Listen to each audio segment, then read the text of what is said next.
n संख्याओं का योगफल ज्ञात करना, योगफल ज्ञात करना। इसके लिए आप लोगों को 3 नियम मैंने पढ़ाया था। पहला पढ़ाया था प्रथम n संख्याओं का योगफल बराबर n इंटू n प्लस 1 बटा में 2। बात समझ में आ रहा है? जैसे आप लोगों को क्वेश्चन देगा प्रथम 10 प्राकृतिक संख्याओं का योगफल ज्ञात कीजिए। प्राकृतिक संख्याओं का योगफल ज्ञात कीजिए।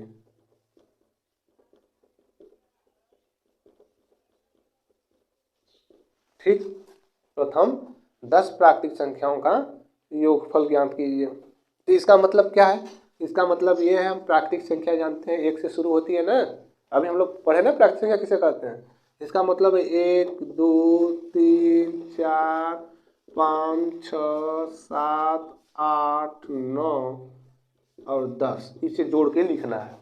ठीक है, इसे जोड़ के लिखना है। तो आप एक काम कर सकते हैं, इसे जोड़ के लिख देंगे, पहला काम हो गया। दूसरा काम ये कर सकते हैं, इस नियम का हम लोग प्रयोग करें, इस सूत्र का हम लोग प्रयोग करें। तो हम कह रहा है कि प्रथम n संख्याओं का योगफल होता है n इंटू n प्लस 1 बटा में 2। तो n का मान क्या है? यहाँ पर प्राकृतिक संख्या 10 पूछा है ना, तो n का मान 10, तो यहाँ पर 10 हो जाएगा। कोस 10 प्लस 1 बटा में 2, 2 5 5 गुणे 10 1 बराबर 55 आ गया ना।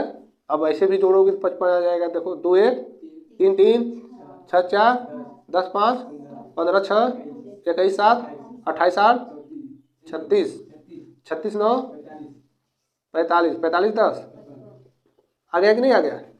यानी इस सूत्र से हम लोग कहीं से भी हम लोग प्राकृतिक संख्याओं का योगफल निकाल सकते हैं। अगर मुझे कह दें, यहाँ पर आप लोगों को कह दें प्रथम 51 प्राकृतिक संख्याओं का योगफल ज्ञात कीजिए। प्रथम 51 प्राकृतिक संख्याओं का योगफल निकालना है। इसका मतलब यही हुआ क्वेश्चन यही कर रहा है 1 प्लस 2 प्लस 3 प्लस 4 प्लस ऐसे ऐसे करके प्लस 51 जोड़ना है। क्वेश्चन यही कह रहा है ना। तो देखो यहाँ पर n बराबर हम लोग निकाल लेंगे, क्या होगा? 51 होगा। अब हम लोग जानते हैं प्रथम n प्राकृतिक संख्याओं का योगफल होता है n इंटू n प्लस 1 बटा में 2। तो n की जगह पर क्या लिखेंगे? 51 ना, फिर ये 51 प्लस 1 बटा में 2। अब इसे करेंगे 51 गुणे 51 है बटा में 2 से काट दो, 26 दूनी के 26 का गुणा कर दो, 26 से कम 26 को 6 हाथ में लगा 2। अब 26 पाँचे की बात करें तो आपका हो जाएगा 130 और 2 32 यानी 1326। यानी आप लोग सही लगाइए ना। अगला सवाल हमारा ये रहेगा। अगला सवाल ये है 51 से 100 तक के प्राकृतिक संख्याओं का योग ज्ञात कीजिए। 51 से 100 तक के प्राकृतिक संख्याओं का योगफल ज्ञात करना है। 51 से 100 तक के हमें प्राकृतिक संख्याओं का योगफल ज्ञात करना है। हमें मालूम है प्रथम n संख्याओं का योगफल, प्रथम ना, तो यहाँ तो 51 से पहले का दिया नहीं है। तो हम क्या करेंगे कि पहले हम लोग देखो, अगर हमें 1 से 100 तक के संख्याओं का योगफल निकाल के 1 से 100 तक के योगफल निकाल के अगर हम 1 से 50 तक घटा देंगे तो 51 से 100 तक के बीच में आ जाएगा कि नहीं आ जाएगा? तो हम लोग लिखेंगे 1 से 100 तक के प्राकृतिक संख्याओं का योग, प्राकृतिक संख्याओं का योग, फिर माइनस 1 से 50 तक के संख्याओं का योग।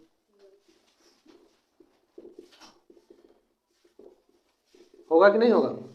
अब 1 से 100 तक के लिए n बराबर यहाँ पर 100 हो जाएगा और यहाँ पर n बराबर क्या हो जाएगा? 1 से 50 के लिए n बराबर 50 हो जाएगा। ये होगा ना। हम लोग सूत्र जानते हैं, क्या जानते हैं? n इंटू n प्राकृतिक संख्याओं का योग क्या होता है? n इंटू n प्लस 1 बटा में 2। इसके लिए भी यही सूत्र होगा 1/2। बस अंतर ये रहेगा कि यहाँ पर n हमारा कितना है 100 है, तो यहाँ पर 100 + 1/2 रखेंगे। और यहाँ पर n हमारा कितना है 50, तो यहाँ पर 50 + 1/2 रखेंगे। तो ये 2 से काटोगे ये 50 हो जाएगा, तो ये 50 गुणे हो जाएगा 101 माइनस यहाँ पर काटोगे 25 बार जाएगा, तो ये 25 गुणे हो जाएगा 51। इसे गुणा करोगे तो आ जाएगा 505 माइनस 25 का गुणा करो 25 से कम 25, हाथ में लगा दो 25 5 125, 125 2 100। बात समझ में आई। अब हम क्या करेंगे घटा देंगे, तो घटा दो।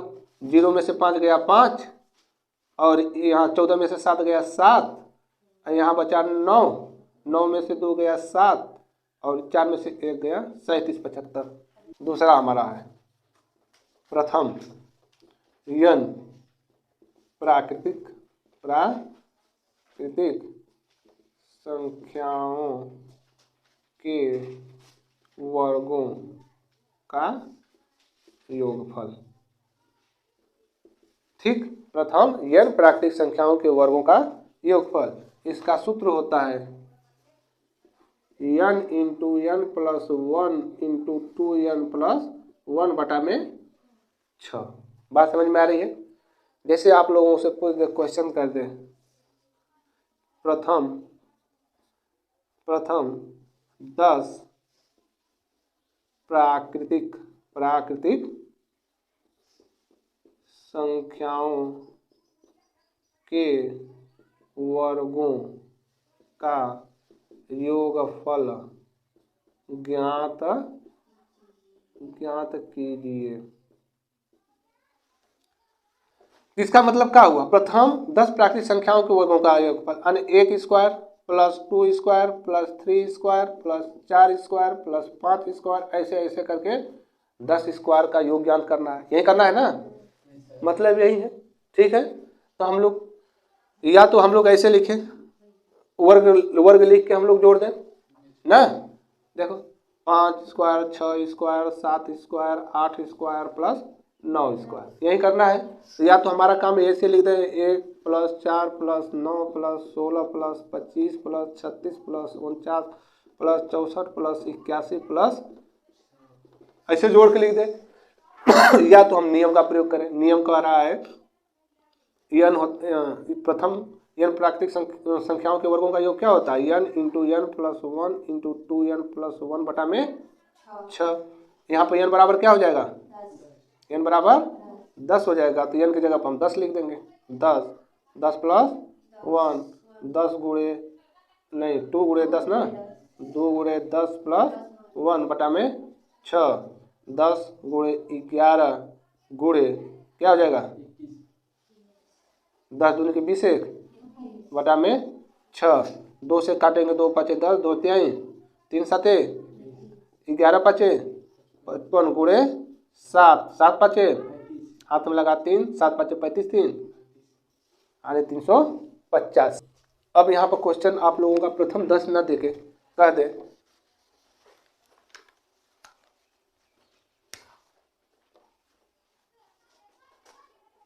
20 से 40 तक के प्राकृतिक संख्याओं के वर्गों का योगफल ज्ञात कीजिए।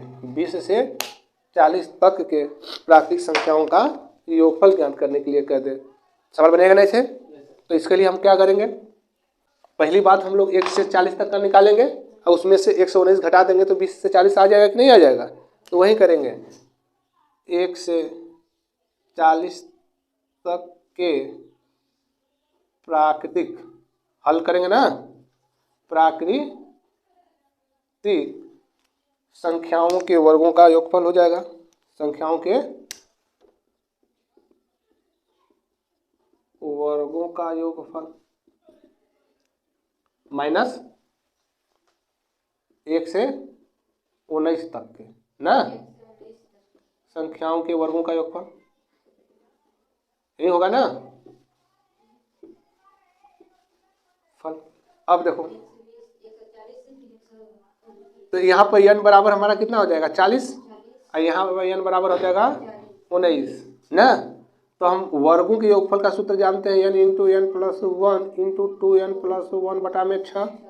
इसके लिए भी यही सूत्र का प्रयोग होगा ना, 2n प्लस 1 बटा में 6। बस अंतर ये है, यहाँ पर n बराबर क्या हो जाएगा 40 प्लस 1 हो जाएगा, यहाँ पर 2 इंटू 40 प्लस 1 हो जाएगा बटा में 6 माइनस हो जाएगा। यहाँ पर n बराबर क्या लिखेंगे 19, तो 19 प्लस 1 इंटू 2 इंटू 19 प्लस 1 बटा में 6।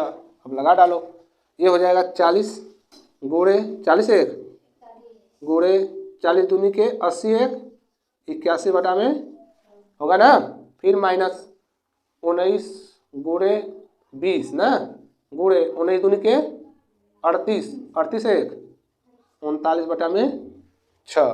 बात समझ में आ रही है। अब काट दो, 2 से 2 तिहाई 6, ये हो जाएगा 20, फिर 3 से काट दो, 3 दूनी के 6, 3 साते 21, यानी हमारा हो गया 20 गुणे 41 गुणे 27, ये होगा ना, माइनस फिर ये 6 को काटो 2 से, ये 10 हो जाएगा, ये 3 हो जाएगा, फिर 3 से काटो, 3 एकम 3, 3 तिली के 9, यानी 19 गुणे 10 गुणे 13, यही होगा ना।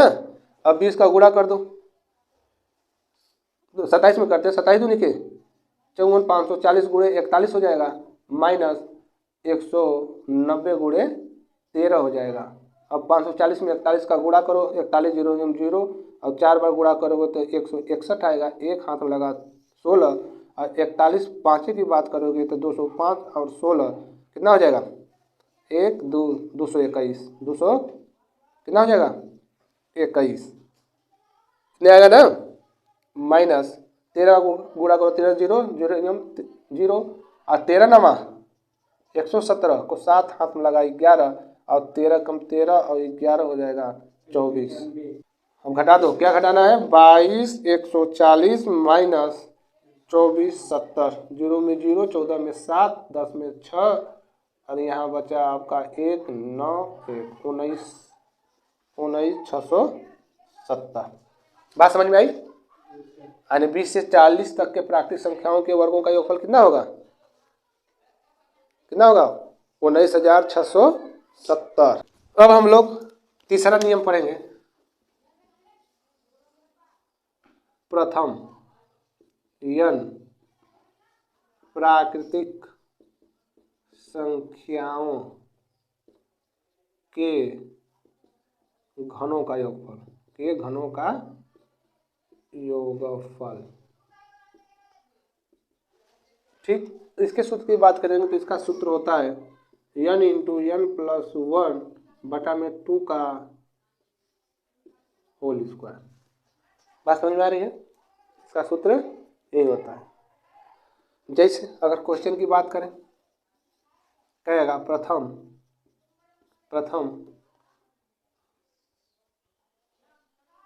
5 प्राकृतिक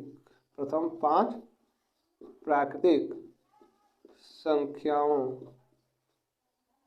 के घनों का योगफल ज्ञात कीजिए।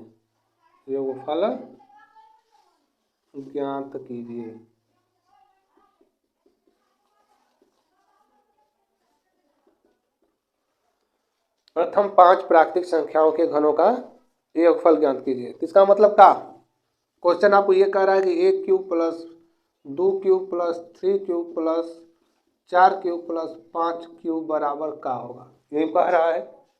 तो एक तरीका आप है कि इसका 1 क्यूब कर लीजिए, 1 हो जाएगा, प्लस 2 का क्यूब करेंगे तो 8 हो जाएगा, 3 का क्यूब करेंगे तो 27 हो जाएगा, 4 का क्यूब करेंगे तो 64 हो जाएगा, और 5 का क्यूब करेंगे तो 100 कितना हो जाएगा 25। इसे जोड़ दीजिए, ये करेंगे ना, तो जोड़ेंगे तो 8 1 9 9 9 7 16 16 4 20 20 5 हाथ में लगा 2, फिर 2 6 12 12 2 14 14 इधर है, ये नहीं इधर है, 14 14 2 16 6 हाथ लगा 1, अब जोड़ दो, 1 ये है, 1 1 मिलकर हो जाएगा यानी 265। कितना आ रहा है 265 आ रहा है। अब इसे अगर सूत्र की बात करें, सूत्र से लगाएंगे ना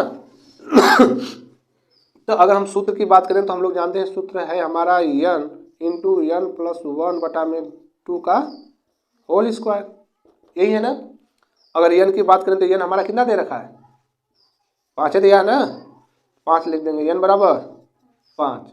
अब देखो n का मान 5 रखो, 5 इंटू 5 प्लस 1 बटा में